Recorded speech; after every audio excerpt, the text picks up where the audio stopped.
ప్రతి విజయం వెనుక ఉంటుందో మహిళ వెలుగుల్ని పంచి కరిగే కొవ్వొత్తిలా ఆ వెలుగే సత్యం శివం గుర్తిస్తే నీదే జయం ఒక మగువ శాపంతో పసివాడే గగనం ఒక మహిళా శపథంతో కొణికిల్ది భువనం మధురం నీ చరితం ఓ మగువా జయీ భవ ఓ మహిళా విజయీ భవ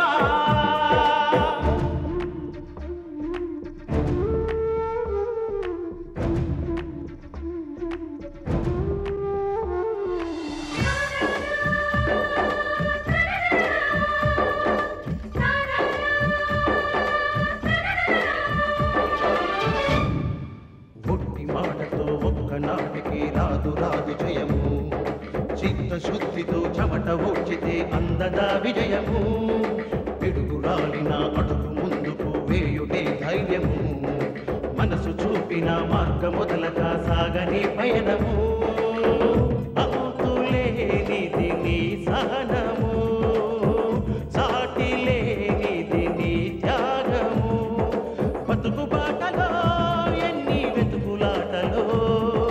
మలుపు మలుపున ఎన్ని ఆటుపోటులో గెలుపే నీ ధ్యేయం సాహసమే నీ ఆయుధం సాధించే నీ ఆశయం సాహసమే నీ ఆయుధం సాధించే నీ ఆశయం ఆ బుద్ధి లేని లాయర్ ఏదో చెప్పాడని కేసు వాపస్ తీసుకుంటారా? లేని కొత్త పాయింట్లు లేవనెత్తేవాడే లాయర్ గాని ఉన్న పాయింట్లకి భయపడి తల ఒగ్గేవాడు లాయర్ కాడు. ఇది జరుగుతుంది అది జరుగుతుందని భయపడుతూ కూర్చుంటే మనం అనుకునేది ఏది జరగదు. ఒరే భాస్కర్, మీ నాన్నకి వయసు అయిపోయింది, ఆయన భయపడ్డంలో అర్థం ఉంది. కానీ నీది ముడుకు రక్తం, నువ్వెందుకు భయపడతావు? ఆ లాయర్ చెప్పాడని కేసు వాపస్ తీసుకుంటే ఆ పవిత్రతో నీకు విడాకులొస్తాయా? నువ్వనుకున్నట్టు ఏదో పెద్దంటి అమ్మాయిని పెళ్లి చేసుకునే అవకాశం కలుగుతుందా? ఆ ధర్మారావు బోనెక్కి సాక్ష్యం చెప్తే కేసు నిలబడదని మన లాయర్ చెప్పిన తర్వాత వేరే దారే ఉంది. నిజానికి ఉండేది ఒకటే దారి, అబద్ధానికి ఎన్నో అడ్డదారులుంటాయి. అదే దారో చెప్పి ఆ శనిగొట్టు మొహం నుంచి విడాకులొచ్చే ఏర్పాటు చేయి తల్లి. వచ్చే వాయిదాలో నా మావయ్య ధర్మారావుకి భాస్కర్ పెళ్ళాం పవిత్రకి అక్రమ సంబంధం ఉందనే పాయింట్ లేవదీయాలి. పవిత్ర కడుపులో పెరుగుతున్నది ధర్మారావు బిడ్డే అని వాదించాలి. తన అక్రమ సంబంధం ఎక్కడ బయటపడుతుందో అన్న భయంతో ఆ ధర్మారావు పవిత్రను నీకు కట్టబెట్టాడు అని మీ లాయర్ని వాదించమను. ఈ ఇల్లీగల్ పాయింట్ రేస్ చేస్తే దానికి అప్పీలుండదు. అంతేకాదు, ఆ ధర్మారావుకి సంబంధించిన వీక్ పాయింట్ మరొకటుంది. పెద్ద మనిషైన ధర్మారావు పవిత్రను అపవిత్రం చేశాడు అని కోర్టు హాల్లో మీ లాయర్ ఆరోపించినప్పుడు నిలువెత్తు ధర్మారావు నిలువునా మునిగిపోతాడు, మానసికంగా కుంగిపోతాడు. తన పెద్దరికం, పరువు ప్రతిష్టలు, పేరు ప్రఖ్యాతలు గంగపాలయ్యని కుమిలిపోతాడు. అభిమానంతో, అవమాన భారంతో తలెత్తుకోలేని పరిస్థితికి వస్తాడు. అనవసరంగా నేను తలదూర్చడం దేనికి? ఈ కేసు గొడవ నాకెందుకు, నాకే సంబంధం లేదంటూ పక్కకు తప్పుకుంటాడు. దానితో మనదే జయం, మనదే విజయం.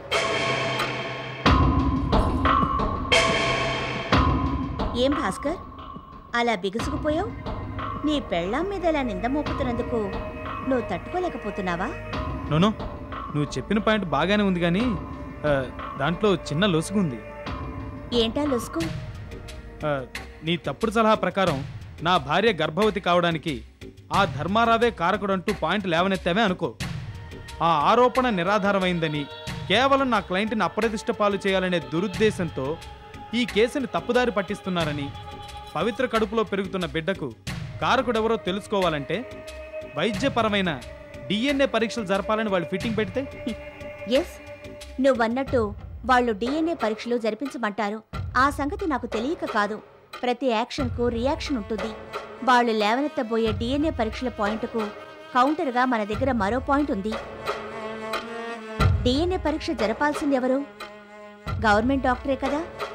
ఆ డాక్టర్కి కావలసిన కరెన్సీ కట్టలు విసిరి వాడి చేత రిపోర్టు మనకు అనుకూలంగా వచ్చేట్టు చేస్తాం. మనం విసిరే ఆ కరెన్సీ కట్టలకు ఆ డాక్టర్ లొంగకపోతే? భాస్కర్, ప్రతి మనిషికి ఒక వీక్ పాయింట్ ఉంటుంది. అలాగే ఆ డాక్టర్కి ఒక వీక్ పాయింట్ ఉండే తీరుతుంది. అనవసరంగా లేనిపోని ఆలోచనలు పెట్టుకోక ఈ సీత మీ పక్కనే ఉందన్న ధైర్యంతో ముందుకు వెళ్ళండి. అంతా నేను చూసుకుంటాను.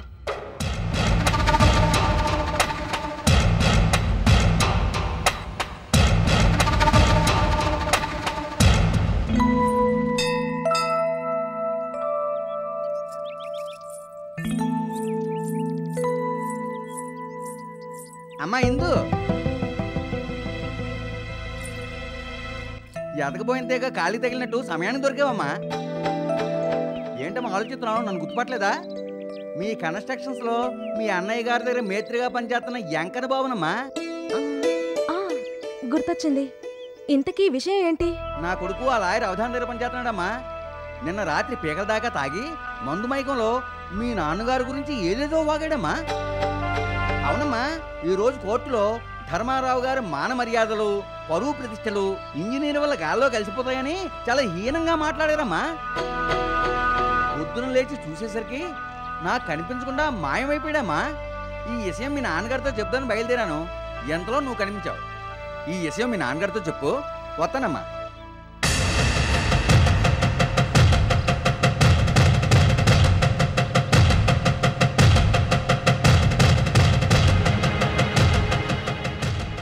ఈ రోజు కోర్టులో ధర్మారావు గారి మాన మర్యాదలు, పరువు ప్రతిష్టలు ఇంజనీర్ వల్ల గాల్లో కలిసిపోతాయని చాలా హీనంగా మాట్లాడారమ్మా.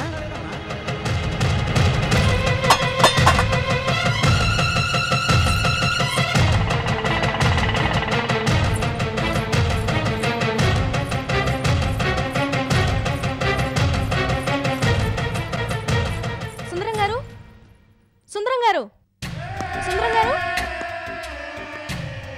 సుందరం గారు, సుందరం, సుందరం గారు, సుందరం గారు, సుందరం గారు. ఏయ్, అరిగిపోయిన రికార్డ్ లాగా సుందరం గారు సుందరం గారు అని అరుస్తున్నావు దేనికి? మీ నాన్న ఎక్కడా? ఇప్పటివరకు నా జేబులోనే ఉన్నాడు. ఇప్పుడే దూకి బయటికి వెళ్ళిపోయాడు. ఏయ్, ఏయ్, ఏంటి? ఏం చెప్పాలో నాతో చెప్పు. మీ నాన్నని పిలుస్తావా లేదా? అవునులే, నీకు నాలాంటి తెలివైన అందగాడు నచ్చరుగా. పిచ్చి మాలోకలైతే నచ్చుతారు. రేయ్, ఇంకొక్క మాట మాట్లాడావంటే పళ్ళు రాలిపోతాయి. కోపంలో కూడా నువ్వు చాలా అందంగా ఉంటావు. కానీ ఈ అందం నాకు దక్కకుండా పోయింది. ఉండు, పిలుస్తాను. నాన్నా, నాన్నా, నాకు మిస్ అయిన మిస్టర్ పిచ్చి పెరుమాళ్ భార్య వచ్చింది.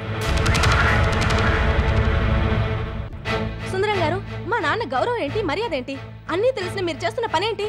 అర్థం పర్థం లేకుండా అరవకు. నువ్వెందుకు వచ్చావో చెప్పు. ఇవాళ కోర్టులో మా నాన్నగారిని తల దించుకునేటట్టు చేస్తారా? ఏమిటండి మీరు చేసేది? కోర్టుకొస్తే ఏంటో తెలుస్తుంది. ఏమిటి తెలిసేది? మీ నాన్నగారు అవమానంతో సిగ్గుతో తలదించుకోవడం. అదేదో పెద్ద ఘనకార్యం అనుకుంటున్నారా? ఘనకార్యం కాదమ్మా, మమ్మల్ని అవమానించినందుకు ప్రతీకారం. మిమ్మల్ని ఎవరు అవమానించారు? ఇంకెవరు? మీ నాన్న. అస్తమానం మా నాన్నగారినే వేలెత్తి చూపిస్తారు కానీ మీరు చేసిందేంటో మర్చిపోయారా? ఇక్కడేమి న్యూసెన్స్ చేయకు, వెళ్ళు. న్యూసెన్స్ ఇట న్యూసెన్స్. దానికి అర్థం తెలిస్తే మీరు ఇలా మాట్లాడతారా? ఒక్కసారి మీ గుండెల మీద చేయి వేసుకుని వెనక్కి తిరిగి చూసుకోండి. మీరేంటో, మీ బతుకేంటో, మీ గత చరిత్ర ఏంటో మీకే గుర్తుకొస్తుంది. అక్కడ ఇక్కడ వారాలు చేసుకుని అతి కష్టం మీద సివిల్ ఇంజనీరింగ్ పూర్తి చేసిన తమరు ఉద్యోగం లేక పూట గడవక మా నాన్నగారిని ఆశ్రయించిన సంగతి మర్చిపోయారా? మా నాన్నగారు మీ పరిస్థితికి జాలిపడి మిమ్మల్ని ఆదరించి ఉద్యోగం ఇచ్చిన సంగతి మర్చిపోయారా? మీ సిన్సియారిటీని గుర్తించి మీరు అడగకుండానే మా నాన్నగారు మిమ్మల్ని బిజినెస్ పార్ట్నర్ గా చేసిన సంగతి మర్చిపోయారా? చర్మం ఒలిచి చెప్పులు కుట్టించిన మీ రుణం తీరదంటూ మా నాన్నగారి పాదాలను మీ కన్నీటితో అభిషేకించిన సంఘటన మర్చిపోయారా? విశ్వాసం, కృతజ్ఞత గుప్పడు ముద్ద తిన్న కుక్కకుంటాయి, కానీ మీకు లేకపోయాయి. కడుపున చెడబుట్టిన వాడికి భయపడి మీకు మంచి జీవితాన్నిచ్చిన మా నాన్నగారిని అవమానిస్తారా? అసలు మీరు మనిషేనా? మానవత్వం అన్నది ఏ కోసైనా లేదా? చీచీ, ఎందుకొచ్చిన బతకండి. Stop it. గతాన్ని గుర్తు చేసినంత మాత్రాన ఇక్కడ కరిగే వాళ్ళెవ్వరూ లేరు. నేను ఒట్టి వెధవనే, దుష్టుణ్ణే, దుర్మార్గుణ్ణే, నా తల్లిదండ్రులు కడుపున చెడబుట్టిన వాణ్ణే. అందుకనే నిన్ను నాకు ఇవ్వలేదు.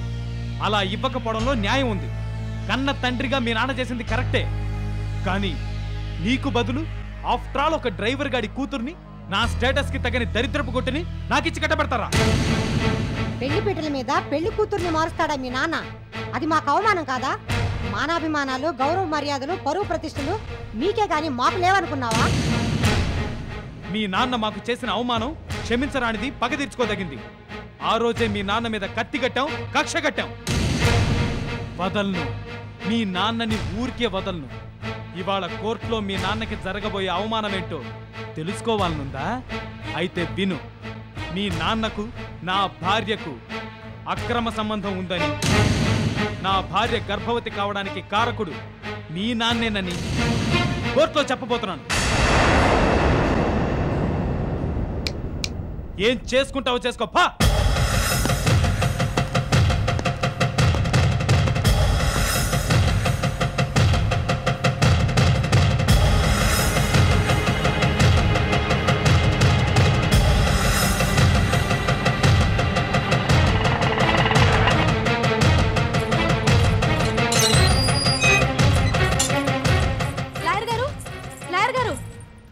రామ్మా ఇందు.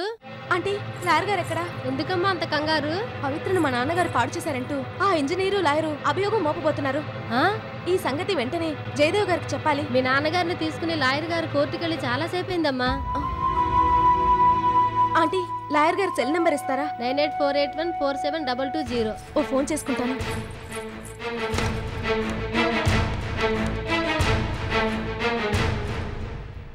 ధర్మారావు గారు, కేసు మీ మీదే ఆధారపడి ఉంది. మీ సాక్ష్యానికి తిరుగుండదు. విడాకులు మంజూరు కావు. అరే, ఫోన్ మా ఇంటి నుంచే. హలో లాయర్ గారు, నేను ఇందుని మాట్లాడుతున్నాను. చెప్పు పద్మా. సార్, నేను పద్మ కాదు. గట్టిగా చెప్పు. సార్, నేను మీ భార్య పద్మని కాదు, ఇందుని మాట్లాడుతున్నాను. ఒక ముఖ్యమైన విషయం మాట్లాడాలి. Hello hello hello hello hello hello hello hello Padma, వినపడడం లేదు. Hello hello hello hello hello. ఏమైందమ్మా? కట్ అయిపోయింది ఆంటీ.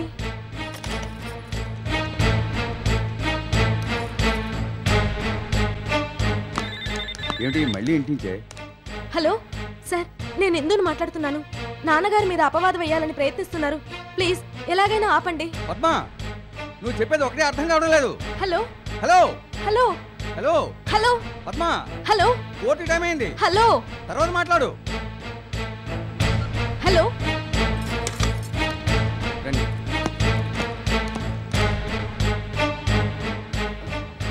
సెల్ ఆఫ్ చేశారు. వస్తానంటీ.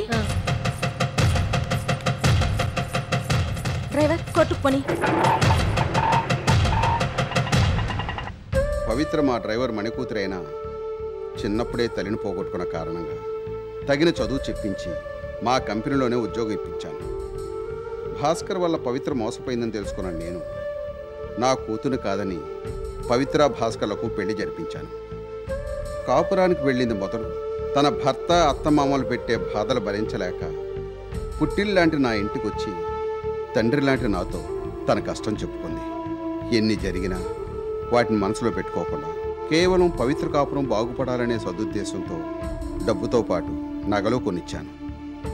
పవిత్ర కడుపులో పెరుగుతున్న బిడ్డను చంపడానికి వేడెక్కిన ఇస్త్రీ పెట్టెతో పవిత్ర కడుపు మీద అత్తింటి వాళ్ళు వాతలు పెట్టినప్పుడు మనిషిగా స్పందించి మానవతా ధర్మంతో వాతలకు వైద్యం చేయించాను. పవిత్ర కాపురం బాగుపడాలనే ఉద్దేశంతో అత్తింటి వాళ్ళ చిత్రహింసల గురించి పోలీస్ కంప్లైంట్ ఇవ్వలేదు. అదేవిధంగా వాతలకు వైద్యం చేయించినట్టుగా డాక్టర్ సర్టిఫికేట్ తీసుకోలేదు. వాళ్ళు శిక్షింపడాలని నేను ఏనాడూ అనుకోలేదు. వాళ్ళ కాపురం బాగుపడాలని ఆశించాను. దంపతులను విడదీయటం మంచి పని కాదు. వాళ్ళని కలపాలని న్యాయస్థానాలు కూడా ఆశిస్తాయి. నేను అదే చేశాను. Any cross examination? Yes your honour. Proceed. Mister Dharmarao, Pavitra తల్లి లేని పిల్లని మీరు మానవతాధర్మంతో చేరదీసి కన్న కూతురులా పెంచి ఆమె జీవితం బాగుండాలని డబ్బు నగలు ఇచ్చానని మీరు చెబుతున్నారు. కానీ మీరు డబ్బు నగలు ఇచ్చినందుకు కారణం అది కాదని నేనంటాను. అందరి దృష్టిలో మీరు పవిత్రకు తండ్రిగా నటించి ఆమెతో అక్రమ సంబంధం పెట్టుకున్నారు. పవిత్రతో మీకు అక్రమ సంబంధం ఉంది. లేదు లేదు, మీ వల్లే పవిత్ర గర్భవతి అయింది. కాదు కాదు, మా ఇద్దరికి అక్రమ సంబంధం అంట కట్టడానికి మీకు నోరెలా వచ్చింది? అసలు అసలు మీరు మనుషులేనా? మిస్టర్ ధర్మారావు, క్రాస్ ఎగ్జామిన్ చేయాల్సింది మీరు కాదు. నేను అడిగిన దానికి ఎస్ ఆర్ నో అని చెప్పాలి. మీ ఇష్టం వచ్చినట్లు ప్రశ్నిస్తుంటే అవునట్టు తలవుపాలా? పోనీ కాదని నిరూపించండి. పవిత్రకు మీకున్న అక్రమ సంబంధం వల్ల పవిత్ర గర్భవతి అయింది. ఆ విషయం తెలిసిన మీరు మీ పెద్దరికాన్ని కాపాడుకునేందుకు నా క్లయింట్ భాస్కర్ని బలిపశువుని చేశారు. ఒక అద్భుతమైన మాస్టర్ ప్లాన్ వేసి మీ కన్న కూతురు ఇందుని భాస్కర్కి ఇస్తున్నట్టు నాటకం ఆడారు. పెళ్లి పీటల వరకు నాటకాన్ని నడిపిస్తూ వచ్చి పెళ్లి సమయంలో ప్లేట్ విరాయించి ఇందుకు బదులు పవిత్ర పీటల మీద కూర్చోబెట్టి బలవంతంగా అమాయకుడైన నా క్లయింట్ భాస్కర్ చేత అపవిత్రురాలైన పవిత్ర మెడలో తాళి కట్టించారు. మీకున్న పెద్దరికంతో మీ అక్రమ సంబంధాన్ని కప్పిపుచ్చుకున్నారు. ఇప్పుడు పవిత్ర కడుపులో పెరుగుతున్న బిడ్డ మీ బిడ్డే. పవిత్ర గర్భవతి కావడానికి కారకులు మీరే మీరే మీరే. No no no no.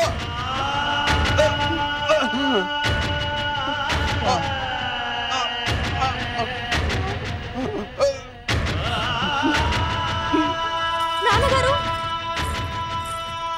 అయ్యా అయ్యా అయ్యా.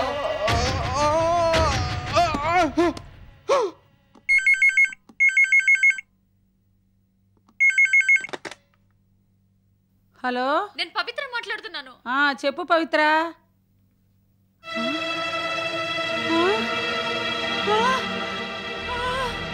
అల్లుడు అల్లుడు. అమ్మా అమ్మా, ఏమైందమ్మా? అమ్మా ఏమైందమ్మా? మా ఆయనకి ఏమైంది? చెప్పమ్మా, చెప్పమ్మా. మా అన్నయ్యకి ఏమైంది? చెప్పు. కోర్టు బోన్లో హార్ట్ అటాక్ వచ్చి పడిపోయాడట. అన్నయ్య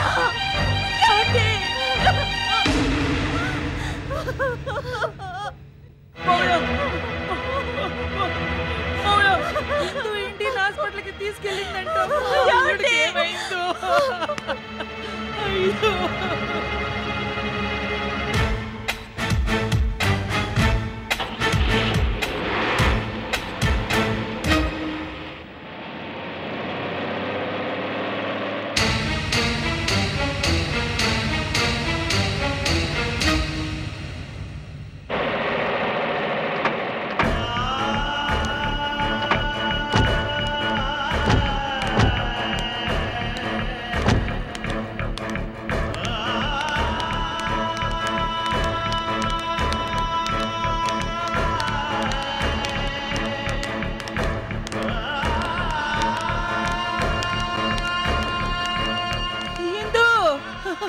ఇందు.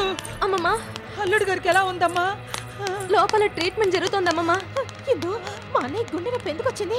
కోర్టులో నాన్నగారి మీద పడకూడని నీలాపనింద పడింది. నీలాపనిందా? అవునమ్మా, నాన్నగారికి పవిత్రకి అక్రమ సంబంధం అంటగట్టారమ్మా.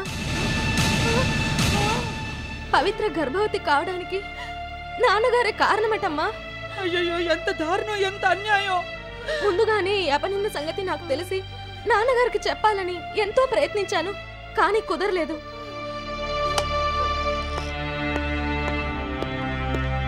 డాక్టర్ గారు, ఆయనకి ఎలా ఉంది? మీరేం భయపడాల్సిన పని లేదు. తట్టుకోలేని మానసిక ఒత్తిడి వల్ల చిన్న స్ట్రోక్ వచ్చింది. కొన్నాళ్ళు రెస్ట్ తీసుకుంటే సరిపోతుంది. ఆయన చూడొచ్చా డాక్టర్ గారు? వెళ్ళి చూడండి.